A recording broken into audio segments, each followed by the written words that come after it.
आपको पता है कि बीएनबी के रिकॉर्ड हाई टच हो रहे हैं और पिछले कुछ टाइम से बीएनबी बाइनेंस का खुद का जो कॉइन है बीएनबी वो काफ़ी अच्छे खासे रिकॉर्ड हाई लगा रहा है। और कल पहली बार बीएनबी ने $1000 को ब्रेक किया, $1000 का बैरियर तोड़ दिया बीएनबी ने। बाइनेंस का कॉइन, बाइनेंस एक्सचेंज की अगर मैं बात करूं, नंबर 1 एक्सचेंज है और बाइनेंस का खुद का कॉइन, जिस एक्सचेंज का वॉल्यूम इतना ज़्यादा है उस एक्सचेंज का खुद का कॉइन एक अच्छी परफॉर्मेंस दे रहा है, एक अच्छे सेंटीमेंट शो कर रहा है इस बुल रन से पहले, जो अक्टूबर नवंबर में हम ट्रिगर होते हुए देखेंगे।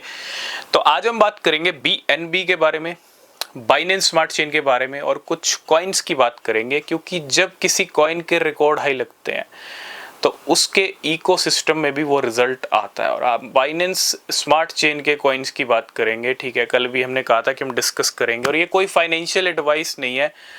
अगर आप किसी भी क्रिप्टो में इन्वेस्ट कर रहे हो, रिसर्च कर लेना वो बहुत ज़रूरी है। बीएनबी के रिकॉर्ड हाई लग चुके हैं, $1000 का बैरियर तोड़ दिया बीएनबी ने, ये बहुत अच्छी बात है। और पिछले कुछ टाइम से 2 महीने से हम देख रहे हैं बीएनबी धीरे धीरे $700-800, $900, 1000 तक पहुंच चुका है। अभी और भी लेवल्स अप हो सकते हैं क्योंकि अभी बुलरन अच्छे वाला आया नहीं है।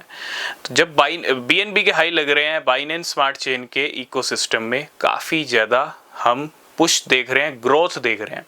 और बाइनेंस स्मार्ट चेन में ना बहुत सारे मीम कॉइन्स हैं। इस साल की स्टार्टिंग में आपने देखा होगा बीएससी के मीम कॉइन्स आए थे और बाइनेंस उनको लिस्ट कर रहा था। बाइनेंस ने एक व्हाट टू लिस्ट और व्हाट टू डीलिस्ट वाला एक कैंपेन भी छेड़ा था, ठीक है।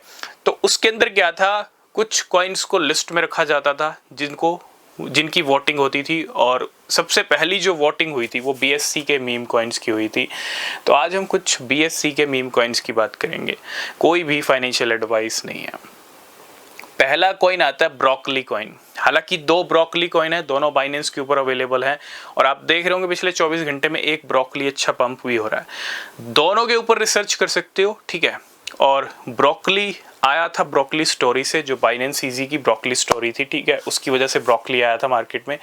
और बाइनेंस ने दोनों ब्रोकली को लिस्ट कर रखा है और बीएससी से जुड़े कॉइन्स हैं, तो बाइनेंस बीएनबी का कनेक्शन है, तो ब्रोकली पंप भी कर रहा है, जंप भी कर रहा है। दोनों ब्रोकली के ऊपर नजर रखना।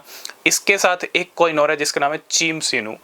चीम्स की अगर मैं बात करूं, फरवरी मार्च का टाइम था, अप्रैल का टाइम था, जब चीम्स इनू काफी अच्छे खासे रिजल्ट दिखा रहा था मार्केट के अंदर। तो चीम्स के ऊपर भी आप नजर रख सकते हो। इसके अलावा और भी बहुत सारे कॉइन हैं। मैं मुबारक की बात करूं, मार्च का महीना अगर आपको याद हो, मुबारक कॉइन की जो एंट्री हुई थी मार्केट में वो काफी जबरदस्त हुई थी और इसके अंदर भी आपने मूवमेंट देखे होंगे पिछले 2 दिन के अंदर। तो इसके ऊपर भी आप रिसर्च कर सकते हो। इसके साथ साथ एक कॉइन और है जिसका नाम है TUT कॉइन, ठीक है, ट्यूटोरियल भी आप इसको बोल सकते हो, और इसके ऊपर भी आप नजर रख सकते हो। बाइनेंस स्मार्ट चेन के कुछ और भी कॉइन्स हैं, हम उनके बारे में डिस्कस करेंगे, लेकिन ब्रोकली हो गया, ट्यूटोरियल हो गया, मुबारक हो गया और चीम्स हो गया, दोनों ब्रोकली की बात कर रहा हूँ, ठीक है। तो बाइनेंस बीएनबी का बढ़ना बाइनेंस स्मार्ट चेन के इकोसिस्टम और कॉइन्स के लिए काफ़ी अच्छा सिग्नल और इंडिकेशन है। रिसर्च करना। तब तक के लिए बाय बाय, टेक केयर।